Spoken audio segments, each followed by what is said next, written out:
ये जो फरवरी का महीना होता है, लगभग वसंत के आसपास का महीना चल रहा होता है। और इस महीने में बहुत से प्रेमपूर्ण त्यौहार होते हैं, उत्सव वाले त्यौहार होते हैं। नए और पुराने जो भी प्रचलित त्यौहार हैं, उसमें प्रेम और रंग और उत्सव मनाया जाता है। जैसे कि ये सप्ताह जैसे वैलेंटाइन डे, नए नए में जो पश्चिमी देशों के द्वारा एक प्रचार तंत्र के द्वारा एक त्यौहार है जो प्रेमियों के लिए होता है। था कि ऐसे कि संत वैलेंटाइन थे उस जमाने में। तो उस जमाने में लोग प्रेम पर प्रतिबंध था, तो वैलेंटाइन प्रेमियों को मिलाकर उसकी शादी करवाते थे। तो संत वैलेंटाइन इसी उन्हीं के नाम पर वैलेंटाइन डे मनाया जाने लगा। वैसे ये जो फरवरी का महीना है, सरस्वती पूजा, वसंतोत्सव, ये भी रंग और उत्सव का त्यौहार रहा। फिर होली आएगी, शिवरात्रि आएगी, इसमें भी भगवान शिव का विवाह, और होली में रंगों का त्यौहार, मिठाइयों का त्यौहार, आपसी मिलन जुलन का त्यौहार आता है। तो ये फरवरी का माह कुल मिलाकर प्रेमपूर्ण त्योहारों से भरा होता है। प्रेम क्या है? प्रेम प्रकृति के द्वारा दिया गया एक ऐसा सुंदर उपहार है जो अलौकिक है। वो एक ऐसी फीलिंग है जो धरती की नहीं है, लगता है कि भगवान के लोक से आया है। जब कोई व्यक्ति प्रेम में रहता है तो आसपास की दुनिया उसकी बदल जाती है। आसपास की दुनिया बिल्कुल हरा भरा लगने लगता है, जैसे लगता है वसंत आ गया। जैसे आप फूलों के बगीचे में हैं, आप सुगंधित हवाओं के बीच चल रहे हैं, आप लगेगा कि आप स्वर्ग में आ गए हैं। प्रेम में जब आप होते हैं, इसलिए प्रेम को अलौकिक कहा गया है, स्वर्गीय कहा गया है कि ये स्वर्ग की संपदा है। जो इस सिस्टम में, शरीर एक सिस्टम है, इस सिस्टम में प्रेम को इस तरीके से बैठाया गया है। जो प्रेम को समझ लेते हैं, तो प्रेम को समझना आसान भी नहीं है, लेकिन ध्यान के द्वारा समझा जाता है, ऊर्जा विज्ञान के द्वारा समझा जाता है। जो लोग ध्यान करते हैं, ऊर्जा को समझते हैं, तो वो उस फ्लो को पहचान लेते हैं कि प्रेम किस तरह से काम करता है। प्रेम ऊर्जा का रूप है, ये रूपांतरित होता रहता है। इस समाज ने प्रेम को खतरनाक क्यों माना?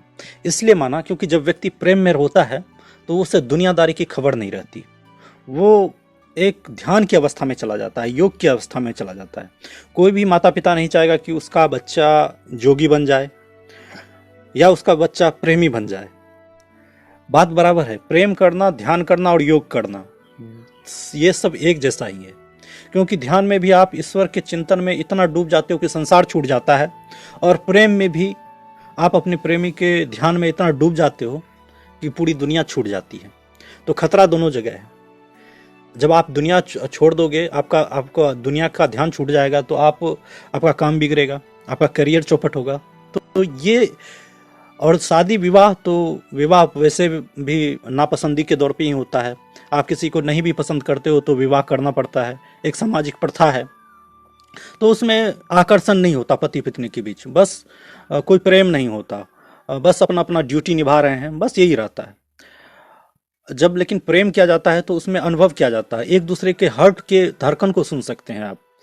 अब वो यदि आपके आसपास से कहीं गुजर रहा होगा तो आपका तरंग आपको पहचानने के लिए मजबूर कर देगा। यदि आपने कभी प्रेम किया हो तो आपको ऐसा फील होने लगेगा कि उसकी एनर्जी, उसकी प्रेजेंस आपको पता चलने लगेगी।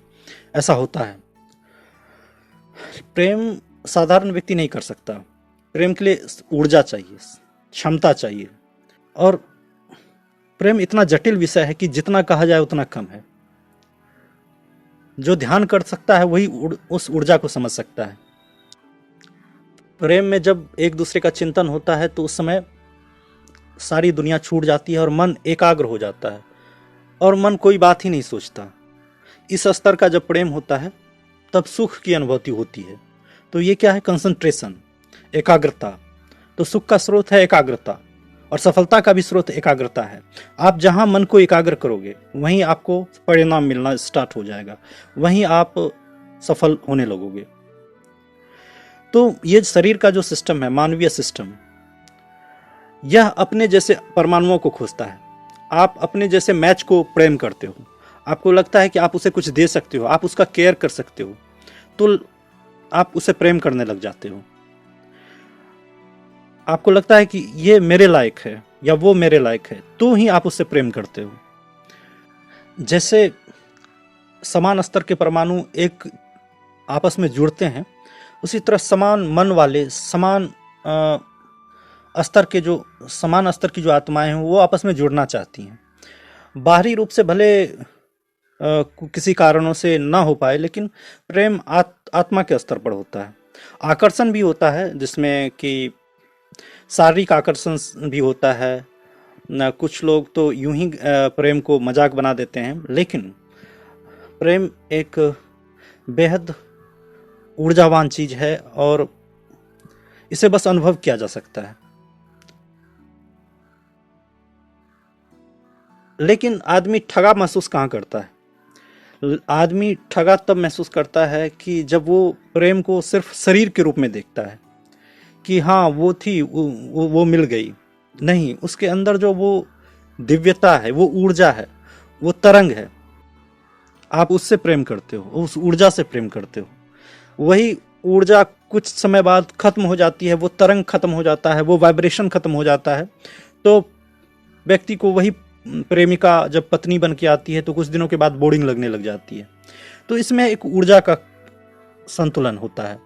आप बस उसे शरीर में खोजते हो, जबकि आपको ऊर्जा के स्तर पर, ध्यान के स्तर पर जाना चाहिए। आप शरीर से मन से आत्मा तक पहुंचे, तब आपको पूरा प्रेम मिलेगा। यूं ही नहीं कहा गया है कि प्रेम ही परमात्मा है। सिर्फ शरीर तक ही प्रेम सीमित नहीं रहता। प्रेम जब नीचे गिरता है तो वो वासना और कामना हो जाती है, और वासना कामना से क्रोध और घृणा उत्पन्न होता है। लेकिन वही प्रेम जब ऊपर उठता है तो ध्यान बन जाता है, चिंतन हो जाता है, एकाग्रता बन जाती है। तो वही प्रेम उस लेवल की ऊर्जा को टच करता है जहाँ परमात्मा बैठता है। तो इसीलिए राधा कृष्ण के प्रेम को कहा जाता है। राधा कृष्ण कभी मिले नहीं, लेकिन उनके चिंतन, उनके आत्मा का प्रेम इतना ऊंचा था कि वो ध्यान में, एक दूसरे के ध्यान में समाये रहते थे। कभी कभी राधा कृष्ण बन जाते थे और कभी कृष्ण राधा बन जाते थे। कहा जाता है आप जिसका चिंतन करते हैं आप वही बन जाते हैं। तो राधा कृष्ण का चिंतन करती थी तो राधा कृष्ण बन जाती थी। जब कृष्ण राधा का चिंतन करते थे तो कृष्ण राधा बन जाते थे। तो ये एक योग की लीला है, ये होता है। लेकिन जो ये प्रैक्टिस बहुत, जो ध्यान करते हैं, योग करते हैं, ब्रह्मचर्य करते हैं या शाश्वत प्रेम करते हैं, उनमें यह संभव है। धन्यवाद। प्रेम एक बहुत जटिल विषय है। इस सप्ताह मैं प्रेम पर बोलूंगा। धन्यवाद।